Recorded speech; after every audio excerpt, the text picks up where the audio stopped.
Dans cette partie, nous allons voir ensemble comment créer un nouveau tableau agile et accéder à la liste des tableaux agiles existants. Afin d'accéder à la liste des tableaux agiles existants, rendez-vous depuis n'importe quel projet. Par exemple, je vais choisir le projet Objectif Mars 2050, qui est actuellement, là je suis sur le tableau Scrum du projet Objectif Mars 2050.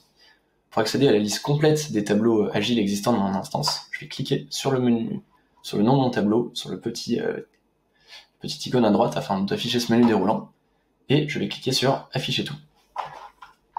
Alors depuis ce menu, je vois l'ensemble des tableaux agiles auxquels j'ai accès. Donc cette partie est divisée en 3 colonnes. La première est simplement le nom du tableau. La deuxième correspond à l'administrateur, qui est par défaut le créateur du tableau. Et enfin, la troisième est la plus intéressante, et l'emplacement. Alors, cette notion d'emplacement, c'est un peu contre-intuitif, n'a aucun lien avec les tickets affichés dans le tableau. Il faut vraiment juste le voir comme l'endroit où est stocké le tableau, l'endroit depuis lequel le tableau va être accessible. Donc là, ce que vous voyez sont des noms de projets.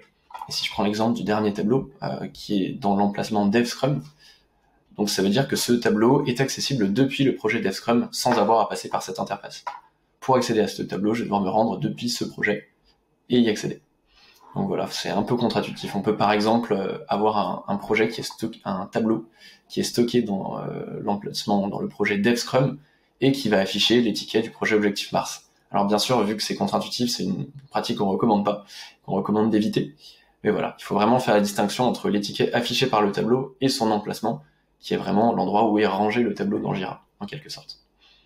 Alors depuis ce menu, j'ai accès à plusieurs éléments en cliquant par le petit menu tout à droite.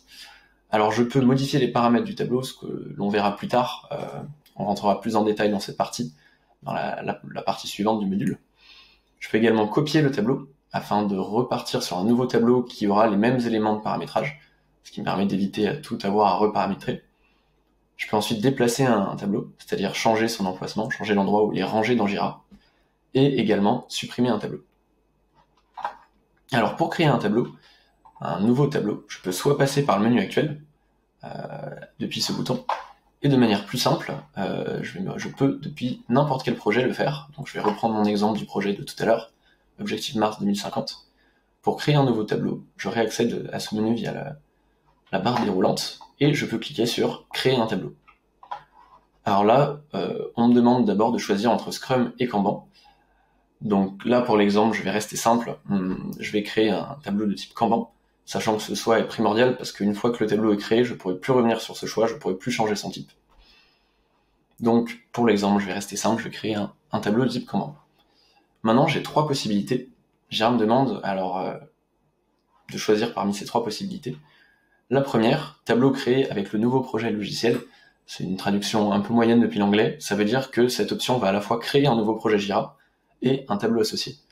Pour être totalement honnête avec vous, c'est une option qui est jamais utilisée, parce que de base, quand je crée un nouveau projet, Jira va automatiquement me créer un tableau agile, quand je crée du moins un projet Jira Software. Donc cette option est très peu utilisée, et elle crée à la fois un nouveau projet et un nouveau tableau agile. La seconde, plus utilisée, va me permettre de créer un tableau issu d'un projet existant.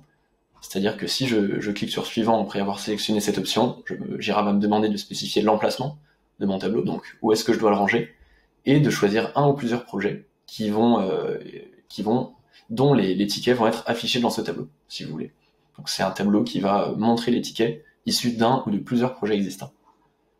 La dernière option permet de fonctionne un peu comme la seconde manière. Je vais spécifier l'emplacement de mon tableau, et en plus de cela, je vais pas spécifier cette fois un projet, mais un filtre JQL parmi les filtres sauvegardés de mon instance, qui va définir les tickets qui seront affichés par ce tableau. Pour l'exemple, on va rester sur quelque chose de simple. Je vais créer un tableau à partir d'un projet existant, ce qui est le cas le plus fréquent. Donc je donne un nom à mon tableau. Donc on va l'appeler Mars Kanban Demo, par exemple. Et je vais vouloir afficher les tickets du projet Objectif Mars 2050. Et l'emplacement automatiquement va être dans ce projet. Comme encore une fois, c'est quelque chose qui est recommandé afin que ça soit plus logique. Voilà. Voilà, le tableau est maintenant créé.